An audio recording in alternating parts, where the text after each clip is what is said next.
Hi అండి అందరికీ. నా పేరు రామారావు. గత 4 ఏళ్లుగా గుంటూరులో ప్యాకర్స్ అండ్ మూవర్స్ బిజినెస్ చేస్తున్నాను. ఒక్క నిమిషం టైం దయచేసి వీడియో పూర్తిగా అయిపోయేంత వరకు చూడండి.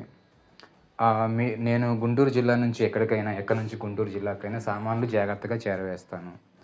మీరు నాకు ఒకవేళ మీ హౌస్ షిఫ్టింగ్ అవసరం ఉంటే నాకు కాల్ చేస్తే, మేము చేసే వర్క్ ఎలా ఉంటుందంటే ఫస్టు కిచెన్ సామాను, బట్టలు ఇవన్నీ బాక్సుల్లో కొన్ని బ్యాగ్స్‌లో ప్యాక్ చేస్తామండి. అలానే ఇక్కడ మంచాలు తీసి అక్కడ బిగిచ్చేసి ఇస్తాము. ఏసీలు అవి కూడా మేమే చేస్తాం. ఒకవేళ మీకు రిక్వైర్మెంట్ ఉంటే. నెక్స్ట్ వచ్చేసి ప్యాకింగు, లోడింగు, ట్రాన్స్‌పోర్టేషన్ మొత్తం కలిపి నేనే ఇంతని చెప్పేస్తాననమాట. దాని తర్వాత ఇంతమంది ప్యాకర్స్ ఉంటే మేము నిన్నే ఎందుకు చూజ్ చేసుకోవాలి అనే డౌట్ మీకు రావచ్చు. మీరు అడగవచ్చు. ఎందుకంటే నేను మిగతా బిజినెస్ ఓనర్స్ లాగా దూరంగా ఉండి